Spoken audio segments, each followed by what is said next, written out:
में बैठे हैं और हमारे साथ में धर्मेंद्र जी हैं, बहुत खूबसूरत नाल बजाते हैं और संतोष जी भी आज हल्की संगत दे रहे हैं। बहुत ही खूबसूरत भजन, ये चेतावनी गीत, सामाजिक गीत आप लोग के बीच लेकर के आया हूँ। और इससे पहले भी कई वीडियो मैं छोड़ा हूँ, बहुत प्यार आशीर्वाद आप लोग दे रहे हैं। इसी प्रकार इस वीडियो को भी प्यार आशीर्वाद दीजिए और लाइक कमेंट शेयर जरूर कीजिए। जो त्रुटि हो उसको कमेंट में आप लोग जरूर सलाह दें।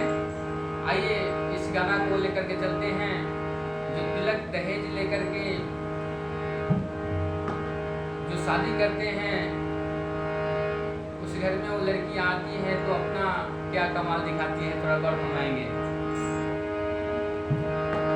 तो आइल पानी हम दहेज में दे के दाम राजा जी,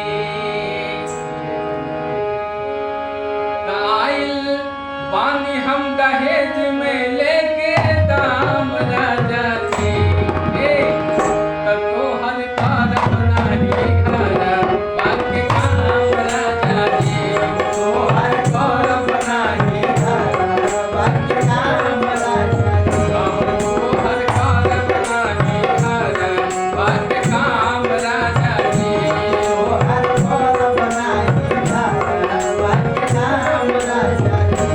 शासन डाली हमरे घर बस आराम राजा जी, शासन डाली हमरे घर बस आराम राजा जी, शासन डाली हमरे घर बस आराम